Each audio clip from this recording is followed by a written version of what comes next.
My name is Arya Chen. And at 24, I finally understood that graduation day wasn't just a ceremony, it was my vindication. Standing beside my sister, Luna, in matching caps and gowns, should have been pure joy. But years of systematic rejection had led to this pivotal moment. Their words still echo in my mind, "She deserves it. And you don't." The memory of that devastating dinner still burns. Growing up in what appeared to be an ideal middle-class family in Palo Alto, our pristine two-story house with its manicured garden masked a brutal reality behind forced family photos and fake smiles. My parents, Marcus and Diana, had respectable careers. He was a financial controller at a tech startup. She taught literature at the local high school.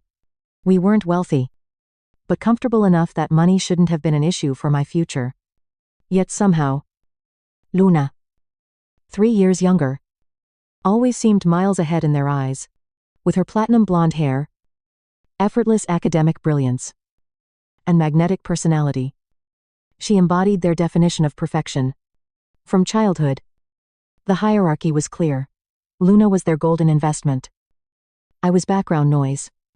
Christmas mornings crystallized this dynamic. Luna unwrapped designer gadgets and expensive art supplies while I received practical items: socks, discount store, craft kits, clearance books. When I questioned this disparity, Mom's response was always the same. Luna needs more resources to nurture her exceptional talents. Even at 9, I recognized the injustice but learned to swallow my disappointment like bitter medicine. School events amplified their favoritism. For Luna's science fairs, both parents took vacation days, funding elaborate displays and staying until closing. At my art exhibitions, Mom might appear for 15 minutes during her lunch break if I was lucky. Art is just a hobby, Arya. It won't build a career, Dad would dismiss with surgical precision. Only Grandma Rose truly saw me. During summer visits to her lakeside cottage in Tahoe, she'd sit for hours watching me sketch the water and trees. "You see the world differently, Arya," she'd say. "Don't let anyone dim that light." Her small library became my sanctuary, filled with biographies of entrepreneurs who'd overcome impossible odds. I began dreaming of achievements my parents couldn't ignore.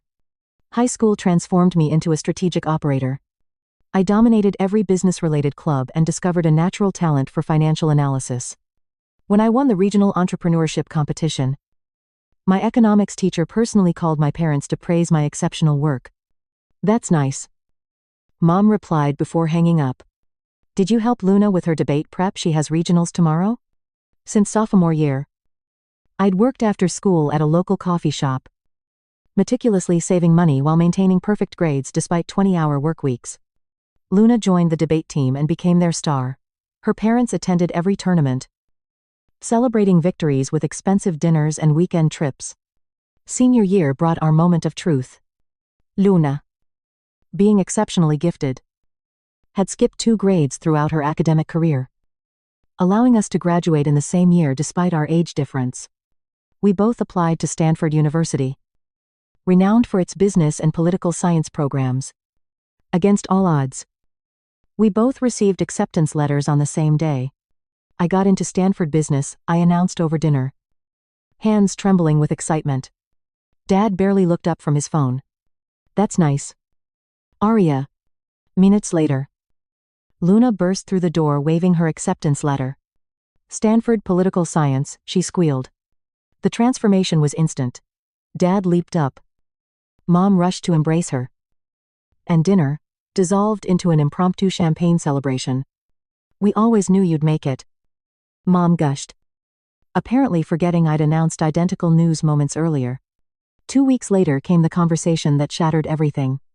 "We need to discuss college finances," Dad announced, his gaze fixed solely on Luna. "We've been saving for your education since birth. Stanford's expensive, but we can cover everything, so you can focus purely on academics." Luna beamed, while I waited for my turn, assuming they'd saved for both of us. The silence stretched until I finally asked, "What about my tuition?" The temperature plummeted. My parents exchanged uncomfortable glances.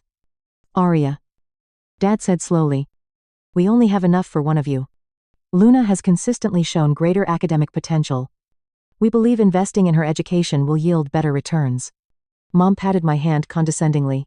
You've always been more independent. Maybe consider community college first, you could take out loans. Then came the words, forever etched in my memory, she deserves it. And you don't. The fragile threads binding our family finally snapped in my mind. That night, I locked myself in my room and released tears I'd suppressed for 17 years. The injustice was crushing top grades. Winning competitions. Stanford acceptance meant nothing to them. I would never be enough. The next morning, exhausted and puffy-eyed, I confronted them in the kitchen.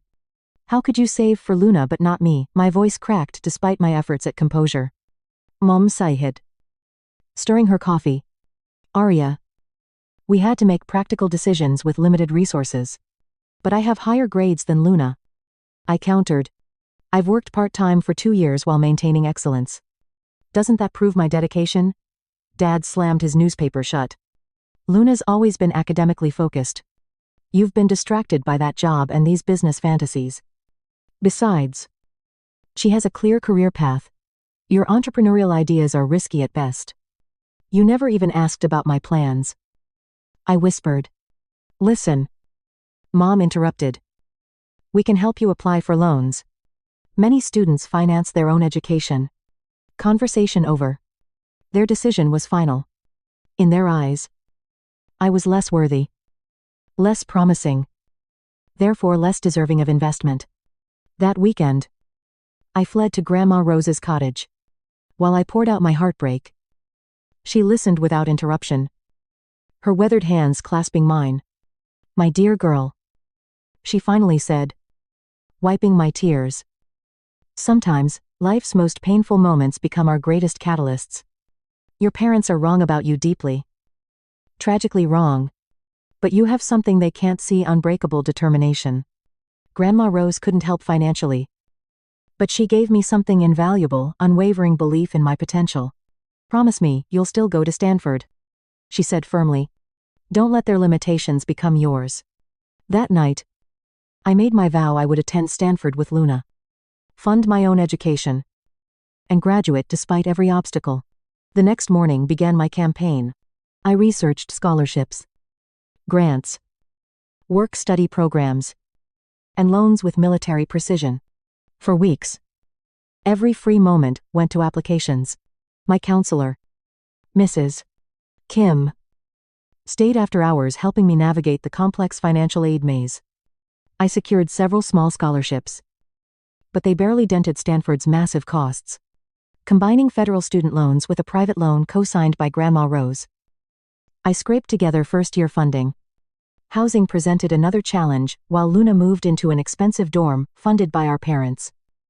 I found a tiny studio apartment 45 minutes from campus, shared with 3 roommates. I applied for every campus job available and landed positions at a busy coffee shop, plus weekend shifts at the campus bookstore. The contrast in our preparations was stark. My parents took Luna shopping for new clothes, a MacBook, and dorm decorations. They organized a farewell party and helped her pack. I packed my belongings in used suitcases and grocery store boxes. The night before departure, Mom awkwardly offered me some old bedding. On moving day, Luna's parents drove her to campus in their luxury SUV while I followed in my beat-up Honda, constantly checking the temperature gauge. At the campus entrance, Mom called out, "Good luck, Arya. Hope it works out." The doubt in her voice only strengthened my resolve. I wouldn't just survive, I would triumph. My studio apartment was a shock-peeling paint. Questionable plumbing. Strange roommates. That first night, lying on a thin mattress listening to traffic, I felt the full weight of my situation. Could I really work 30 hours weekly, while maintaining full-time studies? Then my phone buzzed a text from Grandma Rose. Remember, precious girl. Diamonds form only under pressure. You're already shining. I wiped away tears and created a meticulous schedule. Sleep would be luxury. Social life, nearly non-existent. But my education and future were non-negotiable. The day before classes, I received an unexpected call from Mrs. Kim. She'd convinced my high school faculty to award me an additional scholarship of $5,000. It's not much. She apologized. But teachers contributed personally. We believe in you. Arya. This kindness from people who truly recognized my potential provided the final courage I needed. Adding this precious sum to my budget spreadsheet. Something shifted inside me. My determination crystallized into unbreakable steel. Freshman year hit like a hurricane. While classmates adjusted to college life and newfound freedom, I balanced 30 work hours with full course loads in Stanford's demanding business program. My typical day began at 5 a.m. with 2 hours of studying, followed by my coffee shop shift. Then classes. Then bookstore work. Often not returning until midnight. I learned to read while commuting. Complete homework during lunch breaks. And record lectures to review while cleaning espresso machines. The contrast with Luna's experience was devastating. Her social media showed carefree student life. Study abroad information sessions. Weekend trips home for mom's cooking. Meanwhile, I calculated whether I could afford both textbooks and groceries each month. Despite the brutal schedule, something unexpected happened. I wasn't just surviving my business classes, I was dominating them. Years of practical financial management and work experience prepared me in ways my privileged classmates lacked. While they struggled with basic accounting, I applied these principles to my own complex financial reality. Professor Martinez, my business strategy instructor, approached me after a lecture during my second month. Chen, your case analysis was exceptional, particularly your insights on resource allocation under constraints. You demonstrate remarkable maturity beyond your years. For the first time, my struggles became academic advantages. Exhaustion was tempered by growing confidence. I found unexpected salvation through my roommate Zoe, who noticed my relentless schedule and started leaving homemade meals in the fridge, with notes bearing my name. One evening when I returned particularly drained, she was waiting with tea. You can't continue like this, she said bluntly. You'll collapse before finals. When I explained my situation, her expression shifted from concern to righteous anger. This is beyond unfair. Consider me your chosen family from now on. Zoe became my lifeline, editing papers when words blurred from exhaustion, creating flashcards for exams, fiercely protecting my study time from roommate disruptions. When she discovered I was skipping meals to save money, she insisted on cooking for both of us, refusing payment. My parents taught me that family supports each other, she explained simply. Sometimes chosen family matters more than blood relatives. Halfway through sophomore year, disaster struck. The coffee shop cut everyone's hours due to seasonal slowdown, slashing my income by nearly 40%. My carefully balanced budget crumbled. Rent and tuition deadlines loomed. I faced my first major financial crisis.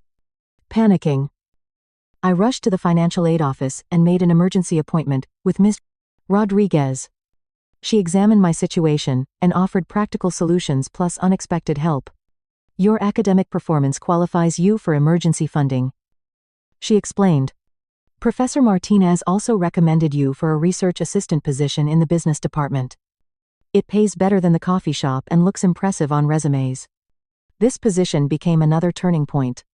Working directly with Professor Martinez on research about small business resilience during economic downturns opened new possibilities. Have you considered entrepreneurship? She asked one day. Your perspective on how resource scarcity drives innovation is profound. The seed planted in high school began sprouting. Using skills from my marketing classes, I launched a simple online platform offering virtual assistant services to local small businesses, working late into nights. I built a website and developed service packages tailored to needs I'd observed through research. By junior year, my small business generated enough income to quit the bookstore. I maintained my research assistant position more for mentorship than money. Between my virtual assistant service, research fellowship, and strategic loan management, I finally achieved fragile financial stability. My confidence grew alongside my business. The girl who'd once felt invisible was becoming a respected voice in the department. Luna and I maintained polite distance throughout college. Our parents called her weekly but contacted me only on holidays. During one break, when I couldn't afford to travel home, Mom texted, "We miss you at dinner but understand you're busy with your projects." Despite their constant neglect, my academic achievements became impossible to ignore. I made Dean's List every semester, received faculty awards, and was invited to speak at regional business conferences. Each success strengthened my resolve to prove my path was not only valid but superior. Senior year began with developments I'd never imagined. My digital marketing agency was thriving, serving 15 regular clients and employing 4 students. We were featured in Entrepreneur magazine, establishing my reputation beyond campus. Inspired by Professor Martinez, I applied to the prestigious National Student Business Innovation Competition. The grand prize of $50,000 plus national recognition seemed impossible, but after several qualifying rounds, I reached the finals, scheduled 1 month before graduation. Ironically, while my career soared, Luna faced her first serious struggles. Her thesis requirements revealed unpreparedness for rigorous academic work. One evening, she appeared at my door, tearful and desperate. "I'm failing my thesis," she blurted. "My advisor says my methodology is garbage, and I have 3 weeks to rebuild everything." Despite mixed feelings, I saw her despair not as grounds for gloating but as opportunity to rise above our past. "Come in," I said. "Let's look at it." That evening was the first of many. Helping Luna. I realized how much I'd changed. Years of independence and relentless discipline had developed skills she'd never needed. For the first time in our lives, we really talked. "How do you manage all this?" she asked when I explained my schedule and financial juggling. The horror in her eyes was genuine. "Why didn't you ever say anything? Would it have changed anything?" I replied quietly. The question hung in the air. For the first time, Luna saw the full depth of injustice that had defined our lives. She became my unexpected ally, even starting to refuse our parents' expensive gifts, saying she wanted to learn independence like her sister. Meanwhile, my achievements had caught administrative attention. Dean Rodriguez invited me to deliver the commencement address. "Your journey, Aria, is exactly the success story we want to highlight." I immediately accepted it. Seemed the perfect culmination of my odyssey. Little did I know, the dean had planned something far more significant. A few weeks later, I won the business competition. The university newspaper featured my photo on the front page. I sent a copy to Grandma Rose, who called weeping with pride. My parents, predictably, remained silent. They came to town 2 weeks before graduation to help Luna, renting a large house for extended family and planning a grand celebration in her honor. I received only a formal invitation. The familiar sting hurt less now my self-worth no longer depended on their approval. The day before ceremony, Grandma Rose arrived with a special gift, a custom-made graduation stole embroidered with diamonds under pressure. This meant more than any parental gesture could have. That evening, after rehearsal where Dean Rodriguez had mysteriously hinted at surprises, our family gathered at an upscale restaurant. The atmosphere was tense. When Uncle Mike asked about my achievements, Dad dismissively waved me off. "Oh, Aria's busy with her little projects." His patronizing tone made clear that nothing had changed in his mind. I caught Luna's sympathetic glance and watched Grandma Rose pull my parents aside for serious conversation. Walking home that night, I felt strange calm. Tomorrow would culminate 4 years of relentless struggle. I'd proven my worth to myself, that was all that mattered. Graduation morning dawned clear and bright. I woke early, filled with excitement and anticipation. This wasn't just my graduation day, it was my vindication. My phone buzzed with a text from Luna. "Good morning, graduate. See you at lineup. So proud to graduate with you." This simple message reflected how far our relationship had evolved. I put on the dress I'd splurged on for this moment and draped Grandma Rose's special stole over my shoulders. 4 years ago, my parents deemed me unworthy of investment. Today, I was graduating not just with honors but with a thriving business and national recognition. Campus buzzed with energy. Finding Luna. I approached and she hugged me tightly. "I can't believe we made it," she said. "Though I barely scraped by while you conquered everything." Her humility still surprised me. During lineup, Dean Rodriguez approached quietly. Chen. Just confirming our plan. After diplomas are presented, the president will announce special awards. You'll give your speech. Then we have additional surprises. She smiled mysteriously. Better to let events unfold naturally. We entered the packed auditorium. Scanning for family. I spotted my parents in premium seats. Their proud gazes fixed on Luna, walking ahead of me. Only Grandma Rose, elegant in her simple navy dress, looked directly at me. Our eyes met, and she nodded encouragingly. The ceremony proceeded traditionally until diploma presentations concluded. Then the university president returned to the podium. Before concluding today's celebration, we have several special recognitions. First, I invite Arya Chen from our business school to address graduates on behalf of this year's class. Walking toward the stage, I briefly glimpsed my parents. For the first time today, they looked directly at me. Faces clearly puzzled. They obviously hadn't expected their less promising daughter to receive such honor. Taking the podium, I drew a deep breath. 4 years ago, I arrived at Stanford with nothing but determination and belief that education must be earned, not gifted. I began. Today, I stand before you having worked 30 hours weekly while maintaining full course loads, building a successful business, employing classmates, and graduating with highest honors. I spoke about resilience, finding strength in adversity, and defining success on personal terms. Without naming names, I touched on the pain of being underestimated and the power found in proving doubters wrong. Finishing to thunderous applause, I stepped aside as the president returned to the microphone. What happened next forever altered my family's dynamics. Thank you, Ms. Chen, for those inspiring words. Now I'm delighted to announce several special recognitions. First, our business school faculty unanimously selected Arya Chen as Graduate of the Year, achieving highest academic honors, while simultaneously building a business now valued at multiple millions of dollars. Gasps of admiration swept the auditorium. I stood frozen, unprepared for such public recognition. Additionally, the president continued. Ms. Chen is winner of the National Student Business Innovation Competition, bringing unprecedented recognition to our university. The applause intensified. I dared glance at my parents and watched their faces transform from bewilderment to shock.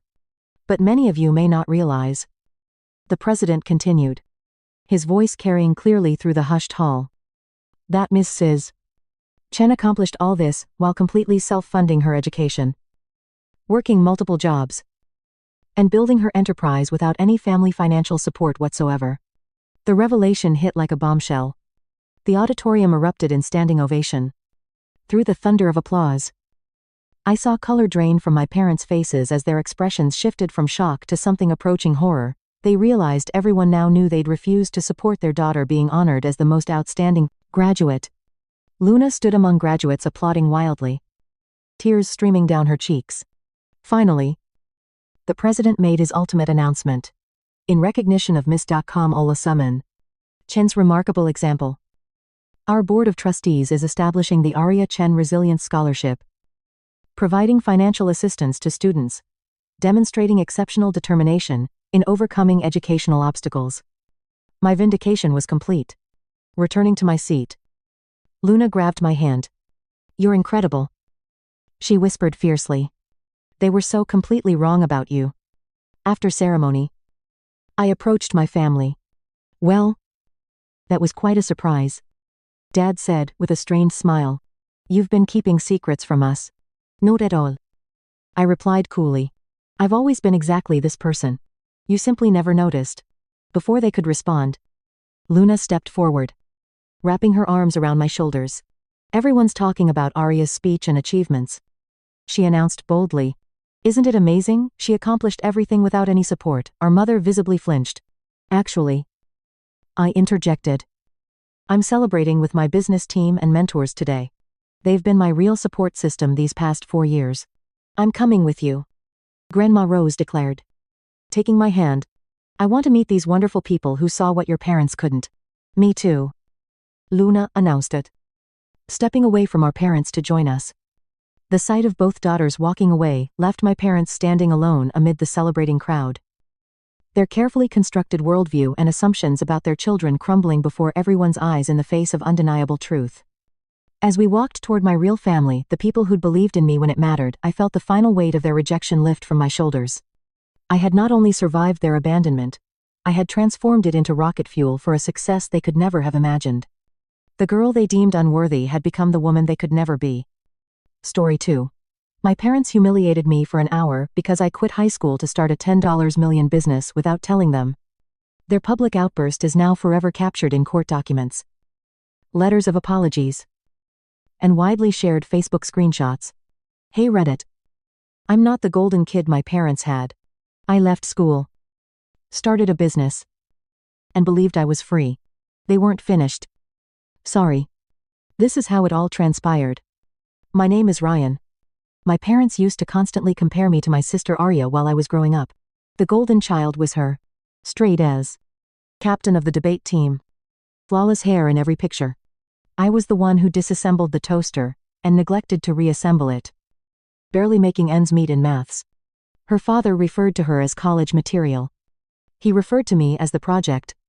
It felt like I had spat on the family name when I left school my sophomore year. Every glance at grills told them it was failure, even if they never said it. As I slipped into the background, Arya continued to receive accolades. I liked it that no one knew I was starting a business. Not as much drama. I knew it wouldn't be easy when I walked into the community center gym that evening. The trophy cabinet with a burned-out light bulb, the creaking fans, and the peeling walls are all the same. While children in button-downs lined the rows, parents murmured in the rear. I purposely arrived late to see Arya get her academic distinction. Instead, than using the work vehicle, I parked my old Civic around the block. Wore black pants, a white shirt, and a brand new blazer, nothing gaudy or attention-grabbing. I located a place inside next to the picture board that displayed all of the pupils' accomplishments and photos. I had a straightforward strategy. Give Arya a round of applause. Maybe say hello if she had time. And then go out before someone corners me. No family drama. No speeches. No inquiries about my life. That, of course, lasted around 3 minutes. I was attempting to seem preoccupied as I read the event program when my phone rang in my pocket. The lock screen flashed with a notice. CEO notifications on Slack. The server checklist has been updated. Jamal and his crew were getting ready for the big demo tomorrow. Before anybody noticed, I flipped the screen to the left. But it was too late. Look who made the decision to appear at last. The sound of my mother's voice broke the commotion. She was standing just outside the doorway, her arms folded, her lips pulled together as if she had spent the whole day making this expression. Carol is her name. I hadn't even said anything yet. But my dad, Mark, was a few paces behind her, hands stuffed in his jacket pockets, and a dissatisfied expression on his face. Evening, I replied, maintaining a steady tone. Carol gave me a short look that seemed to be surveying the area for issues. She eventually remarked, "You look fine." As if it were a stretch. Mark remained silent for a moment. He just looked at me as if he were daring me to make the same mistake he did when I neglected to take out the garbage as a teenager. They were accompanied by a handful of relatives. Uncle Trick, who thought rough love could fix every issue in life, and my Aunt Lena, who liked to ask loud questions about plans for college. I hardly knew Daniel and Priya, 2 family friends.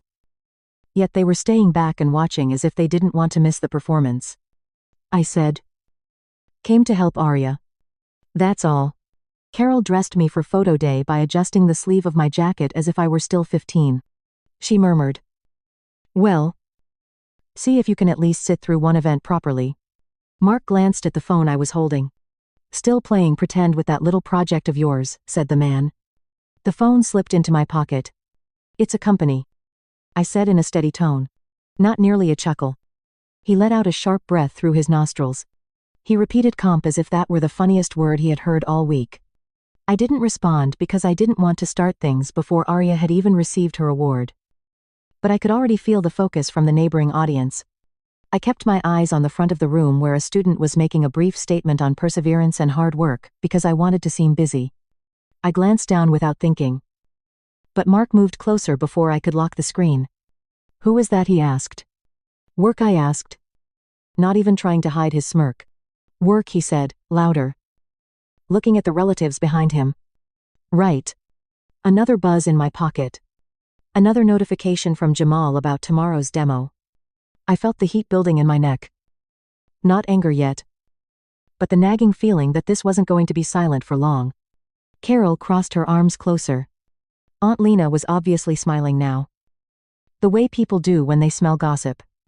I wondered if Arya, who was lining up with other award kids across the gym and holding her little certificate folder, had noticed me yet. I told myself that I could still get through this without making a scene. Just sit, clap, and go, but Mark's expression suggested that he had other ideas. "You quit school because you think you're special," he said, not looking at me yet, looking out towards nobody in particular. "You walked out sophomore year like you had everything figured out." The ceremony continued at the front of the room. But my dad was becoming louder near the folding table with the refreshments. He stood with his hand on the table edge, a plastic cup of red drink sweating in his grip, and his voice carried over the low chatter. Keeping my voice level, I said, "I'm here for Arya." "That's it." Mom strode over, pulling at my collar as if it were crooked. "But it wasn't. We raised you better than this." "Ryan," she said, "people ask what you're doing now.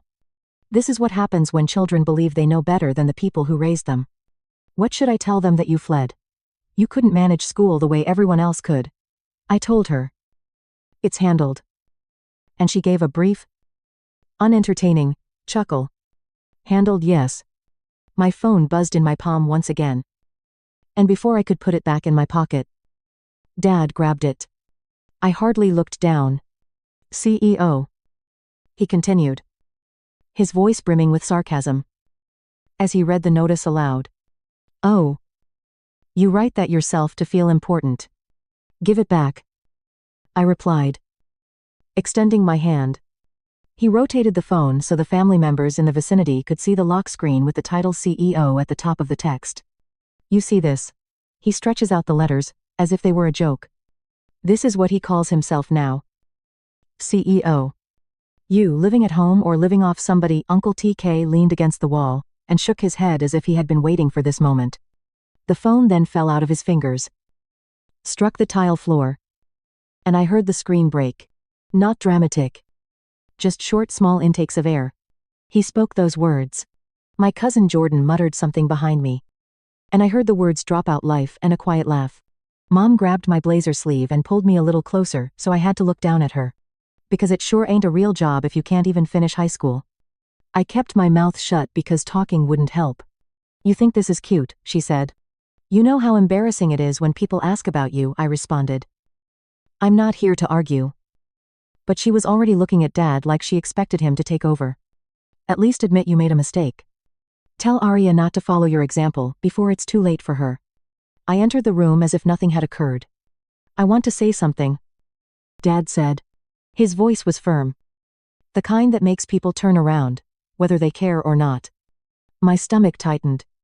He placed his drink firmly on the table, picked up a plastic spoon, and tapped it against the cup, as people do before giving a speech at a wedding.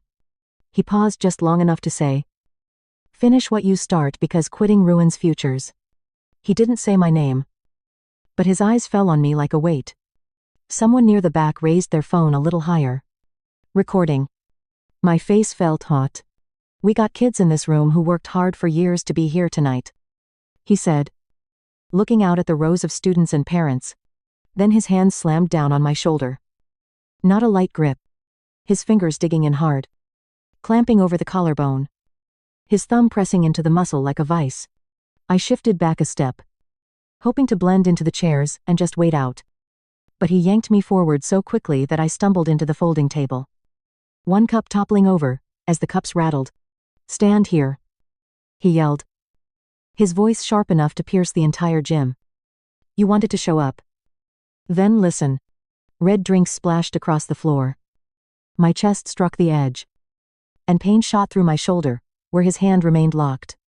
This time, people actually gasped. It wasn't just control anymore. It was angry and physical. I tried to twist out of his hold, but he shoved me straight again, his fingers still crushing into the same spot until my neck jolted sideways. The room fell silent, except for the sound of a red drink spilling onto the floor. "You're causing a scene," he said. "I'm standing here," I said in a low voice.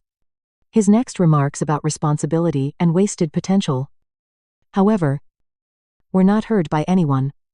"Look at you," Dad said, shaking his head as if I had done it on purpose. Before he could continue, Arya hurried in from the corridor, still carrying her prize packet. As the side door opened, her cheeks were flushed from photos, and her hair was a little untidy from the wind outside. With wide eyes, she glanced from me to the drink stain to Dad's hand still on my shoulder, before asking, "What is going on?" No one responded to her. She pushed past Mom, placed her folder on a chair, took hold of my wrist, and dragged me to the door. She said firmly, "We're leaving."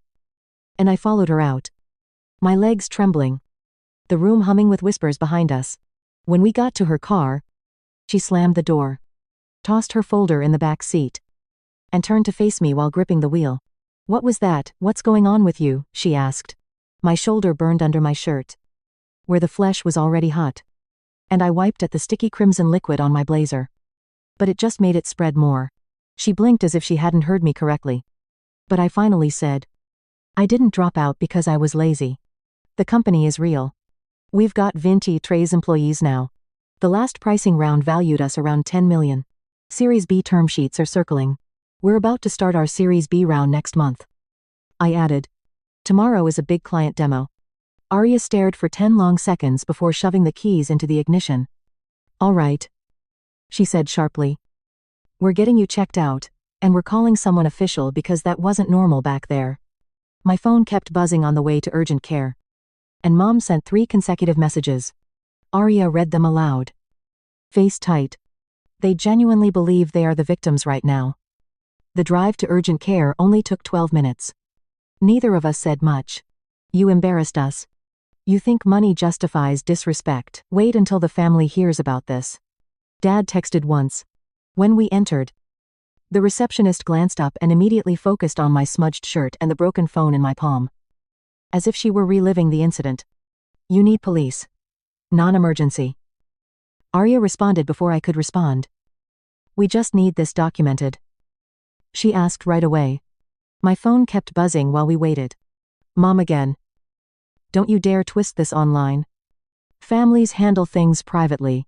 The receptionist nodded, handed her a clipboard, and picked up the phone as if this were normal. Then another. "Your father was only trying to stop you from ruining Arya's night." Arya snapped. "He pushed him into a table in front of 50 people." She texted back, "There are cameras." "Mom." I didn't respond.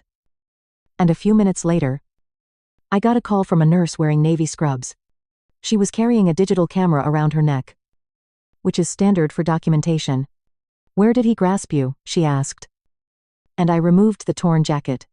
She gasped when she saw the hot red markings on my upper arm and shoulder, one of which was already purpling close to the collarbone. "Did he also push you?" "Yeah," I said. She snapped photos from 3 angles, then had me turn my head left and right to check my neck. "Lose balance. Did you hit your head?" "Almost," I muttered, catching the edge of the table. "Good thing," she added, taking notes on a clipboard. I overheard Arya discussing witness names with the receptionist in the corridor. The nurse asked if I wanted to press charges, and I said, "Non-emergency report first." She nodded as if she had heard that a lot. When she left to get the doctor, I took out my phone, and even though the cracked screen barely worked, I was able to open my email and send a brief message to Jamal. She kept saying that phones were out during the entire event, and at least 3 people had been recording.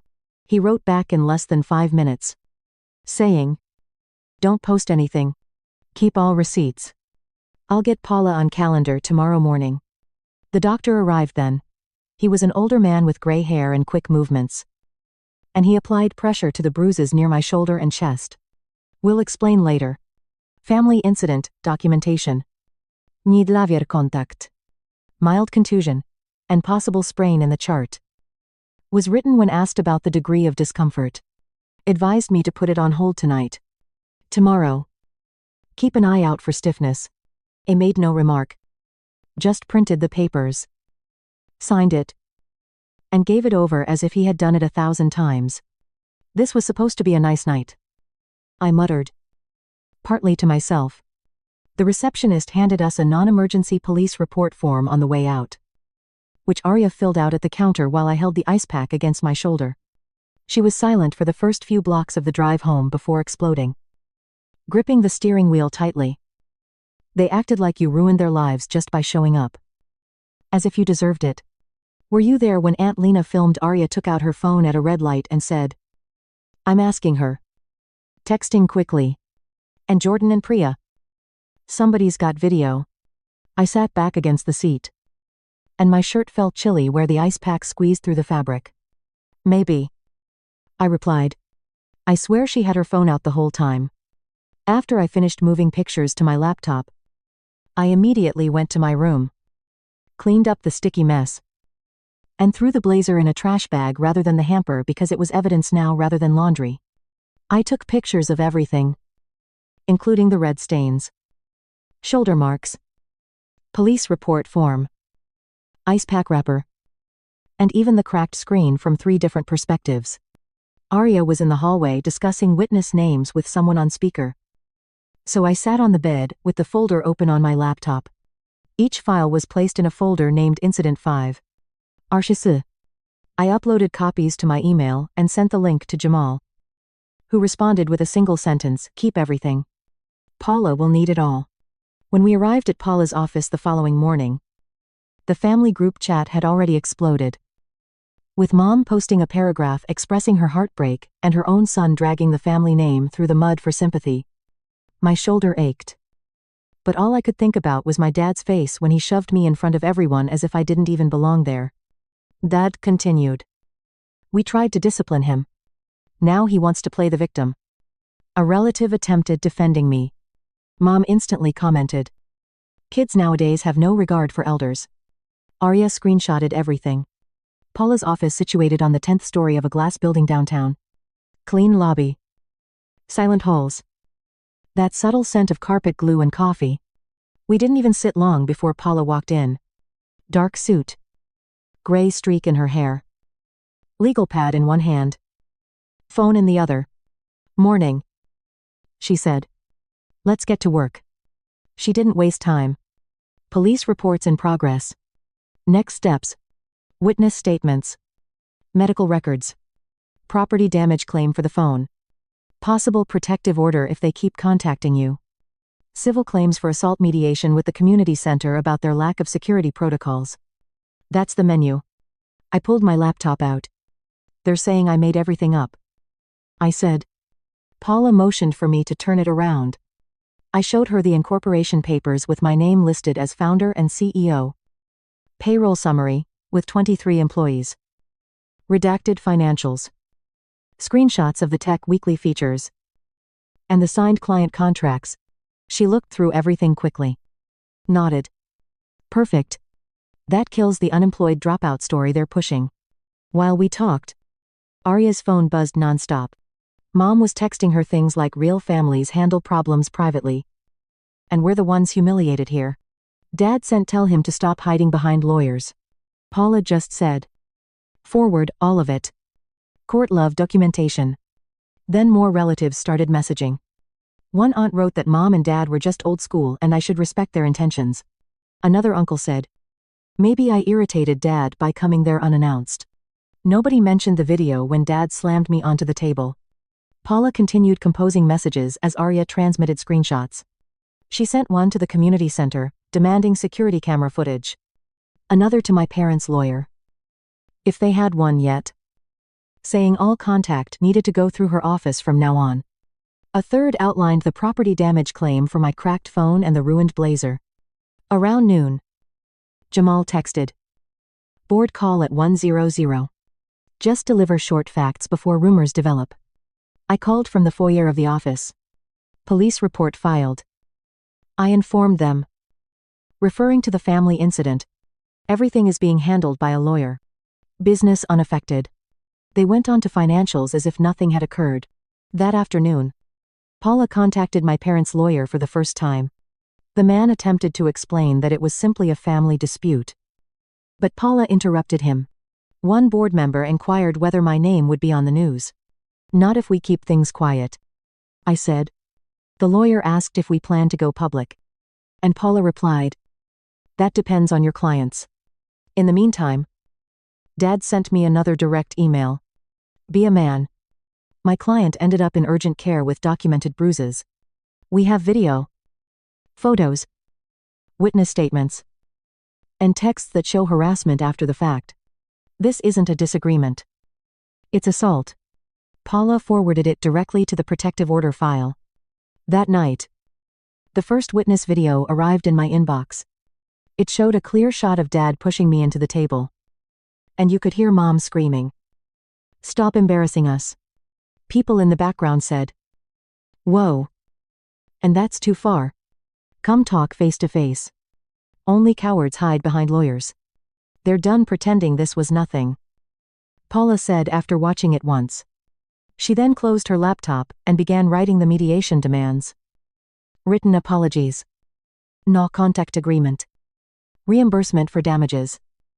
New community center policies. And settlement funds that would be used for something beneficial, not for me specifically, but to establish a scholarship for children who choose not to follow the conventional path. Mom posted again. Raising kids today is thankless. She typed. When Arya read the post aloud, Paula gave a small grin. Every word she writes makes things simpler for us. Do one thing to correct them, and they act like you're monsters. Someone in the comments inquired about the video, but Mom ignored it. My parents continued to post about family loyalty. Relatives continued to argue in the comments. Arya continued to screenshot everything as if she were running an election campaign.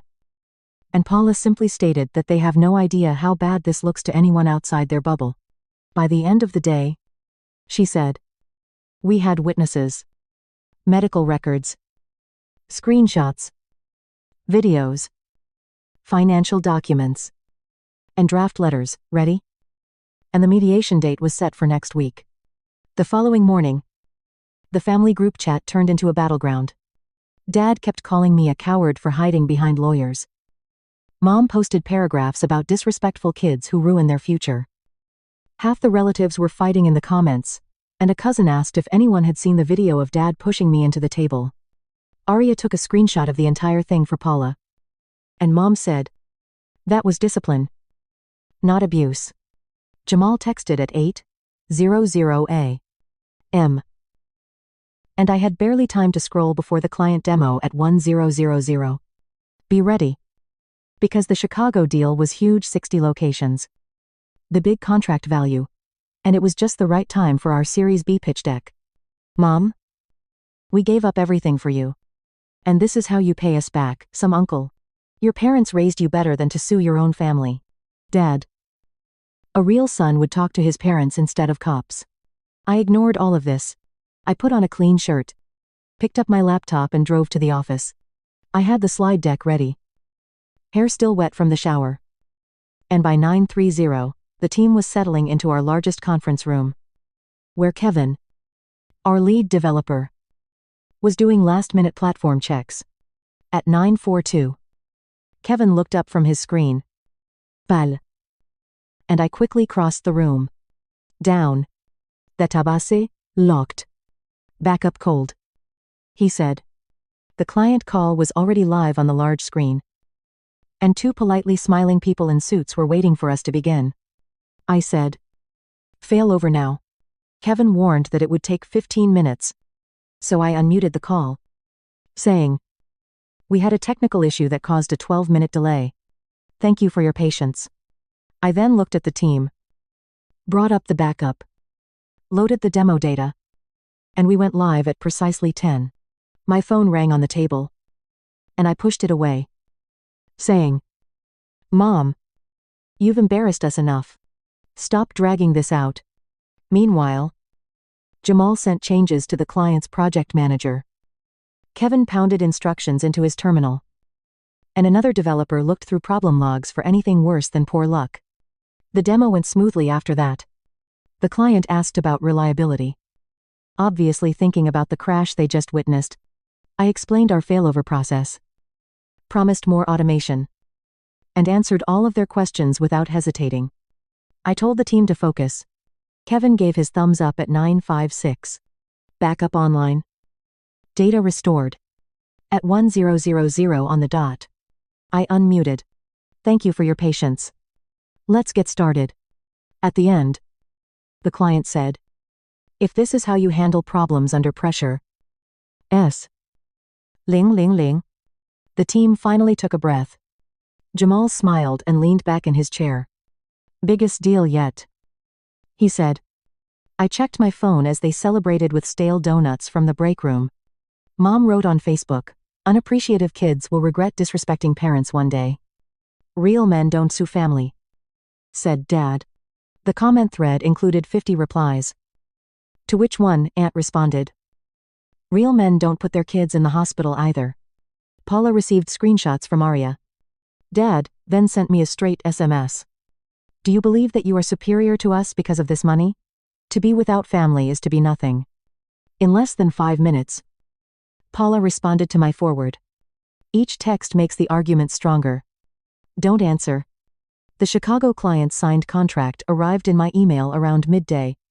Jamal almost danced his way into my office. Despite the turmoil, he said, 300 grand. Soon later. Arya phoned. We just received 2 more videos, she stated. One displays a close-up of the thrust. Another saw a mother screaming about shame in the family. Paula has copies already. Mom posted again while she was speaking. Instead of honoring their parents, today's youth rush to attorneys. Horrible. Instantly, comments exploded. The video was linked by someone. 5 minutes after Mom removed the post, Arya had already taken screenshots. Paula sent a mid-afternoon email. Tomorrow, a protective order will be filed. Date of venue mediation confirmed. Terms of settlement are being worked out. Jamal rested against my door. He remarked, your parents are doing half our job for us. Every letter and every post is proof. I gave a nod. They are unable to assist themselves. There was still work to be done when I left the workplace. Inked the biggest contract. The Series B deck is almost finished. However, the family, the side was becoming more unsightly. Around 6 p.m. Dad sent another email. When we're gone, a kid who takes his parents to court will regret it. Without hesitation, Paula reported it under harassment. They continued to talk despite the impending no-contact order. Is she, however? Arya texted me before I even got out of bed on Thursday morning. I got the close-up of the whole video. Now sending to Paula. 15 minutes later. Paula phoned. It's sealed by this video. I answered. Good. Because they won't stop texting. She wasn't shocked when she stated, I'm filing for a temporary protective order today. Your parents can't contact you after this. I shared the irate paragraph-long text from Dad, accusing me of humiliating the family and playing the victim, along with the one from Mom stating that I should apologize to them for leaving during their speech. Send me anything they've sent you since Monday. By lunchtime, Paula submitted the order. By 3 p.m., the judge signed it. Dad sent me an email around 5:00 p.m. from a different address. Meet Manto Man is the subject line. I was still reading the email when Arya phoned. He wrote, this has gone on long enough. Stop hiding behind lawyers and face your parents like an adult. I forwarded it to Paula right away. And she responded 5 minutes later. Violation post-service, documenting. Mom is back on Facebook, she said. She shared a lengthy article on ungrateful children degrading their family in order to get attention. Come on. I didn't name you. I did some research. It was a battle zone in the comments. Children nowadays were gentle. According to some suggested that parents shouldn't touch their adult children in public. The hazy video clip that was already becoming viral in group conversations was even shared by someone. Jamal also witnessed it. I got a text from him. I'm writing press conference talking points. We uphold responsibility, safety, and no personal information. Paula received an email from the community center board the next morning. In order to prevent continuous drama, they want mediation. When she informed me, she grinned. Perfect leverage, she remarked. We call for de-escalation techniques, security training, policy revisions, and explicit guidelines for removing individuals without resorting to violence. The community center requested that the timetable be expedited by midday. They rescheduled mediation for that afternoon in order to avoid the public turmoil. That afternoon, we began mediation. We were kept apart by the mediator. Through guidance, messages were sent back and forth, with his arms folded and a frown on his face as if he had been pulled here against his will. Dad sat back in his chair. Every time Paula said anything, Mom continued to shake her head. Paula interrupted their lawyer as he began. Clearly there were mistakes on both sides. No. There is no shared fault here. Dad slammed his hand on the table. He came just to make us look bad. I didn't even look at him. My client was shoved, grabbed hard enough to cause bruises, had property damaged, and was humiliated in public. We have medical records, photos, multiple videos, and witness statements. Paula remained composed. He tried to speak to you, but that ended with bruises and a broken phone. The back and forth continued for nearly an hour. I said flatly, I showed up for Arya. Mom immediately jumped in, saying, you embarrassed this family. Posting things online, running to lawyers, instead of talking to us like normal people. Paula continued to present evidence, including the urgent care photos, the cracked phone, the text that violated the protective order, screenshots of Mom's Facebook post, and even messages from family members stating that Dad had gone too far. Their side wanted mutual apologies, no admission of wrongdoing, and some bullshit about me agreeing not to defame them. The terms were as follows: a 6-month no-contact agreement, no direct messages or conversations, no stay-away order, written apologies from both parents that explicitly acknowledged what happened, and the community center implementing new policies. By the second session, which was held 2 days later, their lawyer finally gave in on most of the points. The settlement funds went into a new scholarship for students taking non-traditional paths named after our grandma, the only family member who truly supported my dropping out. And I immediately deposited the $800 phone reimbursement into the scholarship fund. Other measures included staff training, de-escalation technique, and written rules for removing disruptive guests. Before any contact with me resumed, my parents agreed to private counseling sessions about conflict management. Mom complained the entire time about having to apologize to her own son. Dad muttered that today's kids needed everything handed to them, and the only thing that stuck was the apology letter. Their lawyer kept sending drafts full of half-statements like, sorry if anyone felt upset. Paula kept rejecting them. When we eventually obtained a version authorized by Paula on day 3, she leaned towards me and whispered, take this win.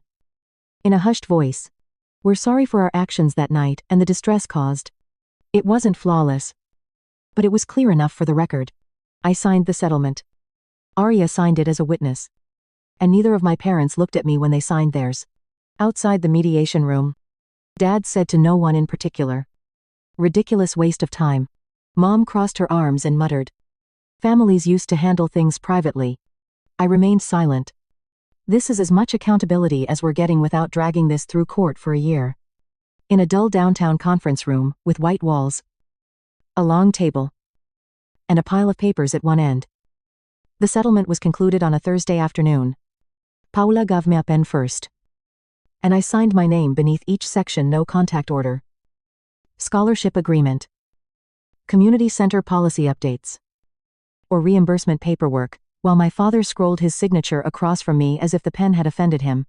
Both of them did not look up as Mom took her time, whispering to herself, Families used to handle things privately while signing the page about apologies. Arya sat back in her chair, her arms crossed, watching them, her phone buzzing every 2 minutes from the family group chat. But she chose to ignore it. That concludes the agreement, Paula added after the last page was signed. Our father shoved the papers aside and remarked, "At last. We can all move on from this foolishness." Arya sat forward and asked, "Move on?" Mom rolled her eyes. "We've already apologized. Ari. You pulled him out of a public event. Shoved him so hard that he had to go to urgent care. And then pretended that he had embarrassed the family. You keep saying that he ruined his future because he didn't go to college because he dropped out. As if he's some failure you had to save the family from. Do you even know what he's been doing for the past 6 years?" Dad frowned. I remained silent. "No." Ariel said louder this time.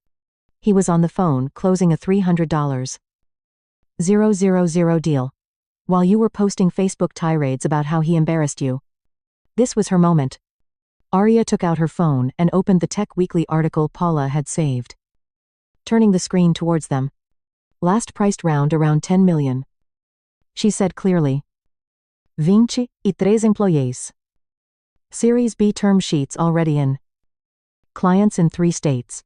Arya swiped to the next document, which included the incorporation papers with my name listed as the founder and CEO. The signed client contract. The payroll summary. Paula's confirmation of everything. And the board for his company. Mom's mouth actually dropped open a little. And Dad leaned forward as if he didn't believe her.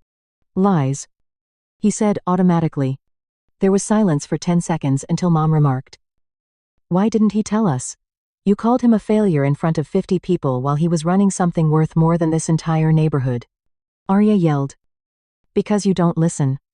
Paula collected the papers into a tidy stack as if she had witnessed this type of family breakdown before. "My client doesn't owe anyone an explanation," she said. "Because the first thing you do when you hear something is judge it. Control it. Or tell everyone at church like it's gossip for after choir practice." Dad sat back in his chair, his face rigid. The goal of today was accountability for what happened at the event.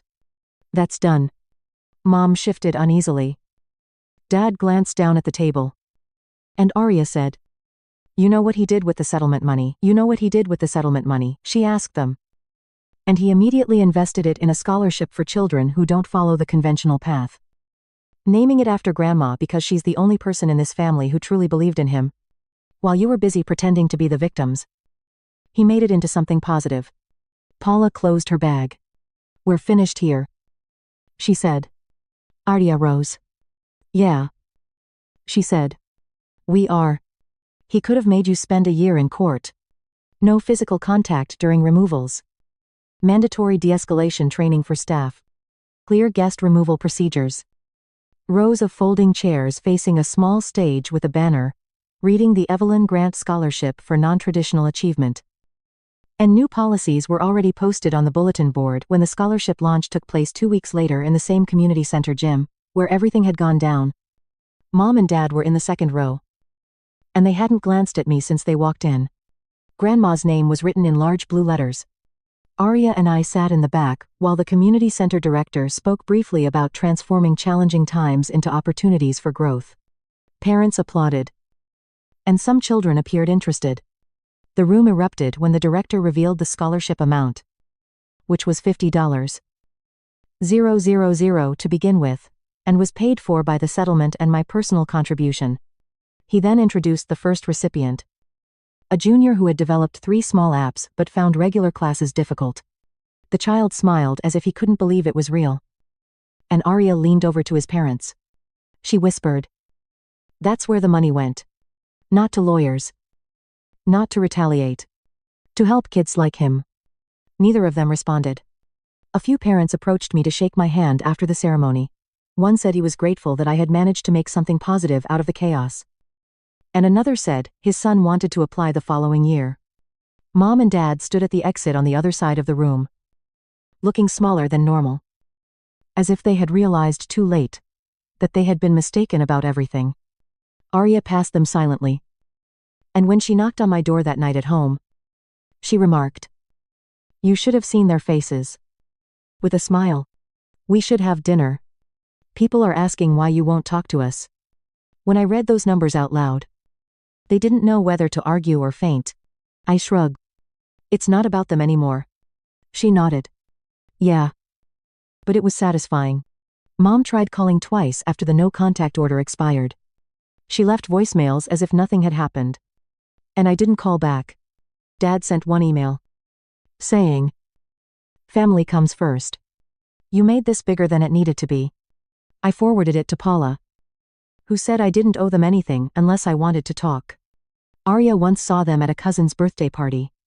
There was no mention of the settlement, the scholarship, or the apology letters they'd signed. Arya said it best one night when we went out to dinner after work. They're quiet now because they lost. She said. Not in court. In front of everybody. Later, she told me that Mom was still complaining that people were siding with him because of money.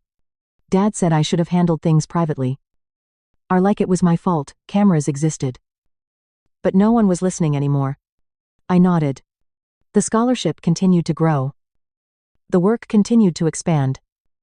Arya and I remained close. Mom and Dad faded into background noise. Quiet in person. Smaller than they used to be. And the tale wasn't theirs anymore. She wasn't incorrect. And by Christmas, I realized that I no longer felt furious.